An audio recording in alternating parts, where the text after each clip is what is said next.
Hey everyone, this is Josh from before. I'm here with McFarlane Toys DC Direct Page Punchers Black Manta from the new Aquaman Page Punchers wave. I skipped the last Page Punchers wave. I was thinking about skipping this one, but the sculpts, the figures, they just looked too cool. I couldn't pass them up. I ordered this guy from McFarlane Toys online store, which really has become one of the most reliable places to get these figures as soon as they start shipping. And I always use that promo code MTS10, 10% off. Take a quick lap around the box. I am jumping back and forth between reviewing this wave, the new Titans wave. It's raining figs over here. Let's get this dude out. This whole wave is going to be packaged with a comic, a trading card, a hockey puck stand. They each have the art of the figure in the box. Okay, here he is. The name of the game in this Page Punchers wave is textures. Every single one of these figures is absolutely covered head to toe with really incredible texture work, and it really makes all these figures look just classy. They look more mature. Let me look at this guy. So he's got this sort of honeycomb pattern all down his suit. You got spots here where it's an even finer texture on some of these pieces. You've even got it laid into these butterfly sort of spacers here, which is amazing.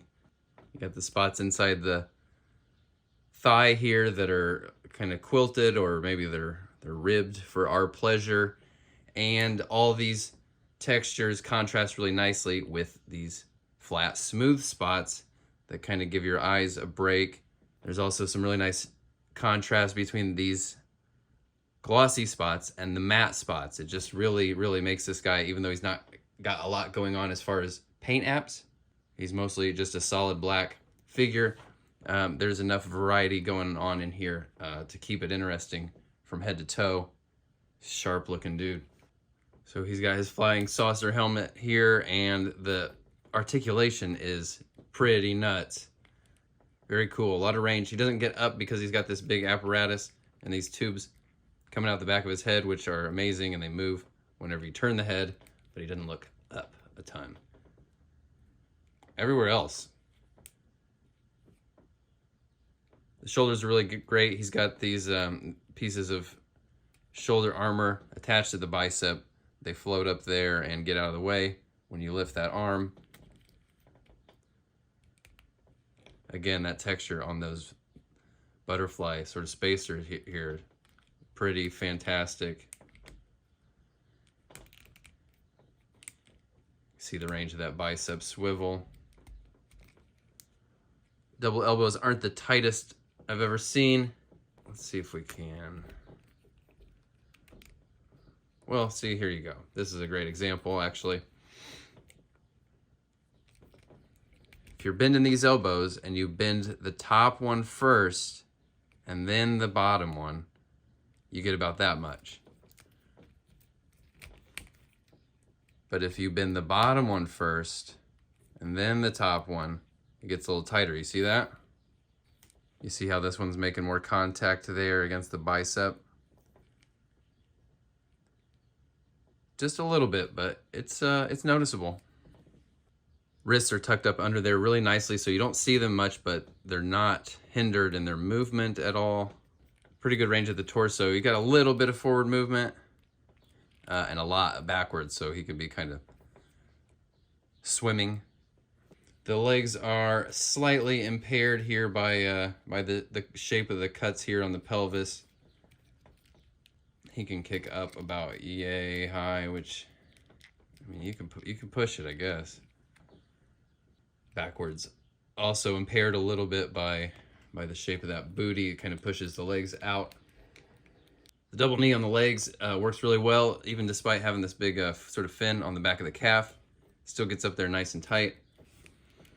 I love the way these ankles look kind of mechanical, like part of his suit. And those feet are really cool looking with toes. Very cool looking high-tech armor here. It reminds me a lot of Yoji Shinkawa's artwork. He's a designer for the Metal Gear series. Very cool. He's got a few accessories. 2 of them are already strapped onto him. You can see these blades actually do come out. which is a great touch. I really like the option of being able to have him without the blades. And he comes with this big spear weapon that looks somewhat like H.R. Giger-esque kind of in the design here. I really like this. Very unusually shaped. It's got a lot of cool details. It's got a decent amount of paint on it. That is a pretty fun accessory. The hands here are pretty rigid plastic, so you might... I mean, that fits in there well enough. Heat those hands up if you need to. Looks pretty cool to me. This is just a great looking figure, ultra modern looking. Love all the little details, you know, little rivets in here. This pack on the back, these little jets here. Cool looking fig. So you can have him with his spear and the blades locked in there. I don't know if I love it with both. I mean, I like the blades because it's one more thing that makes this figure kind of have its own thing going on, makes the silhouette more unique compared to other figures on the shelf. But I might have to, maybe, what if it's just one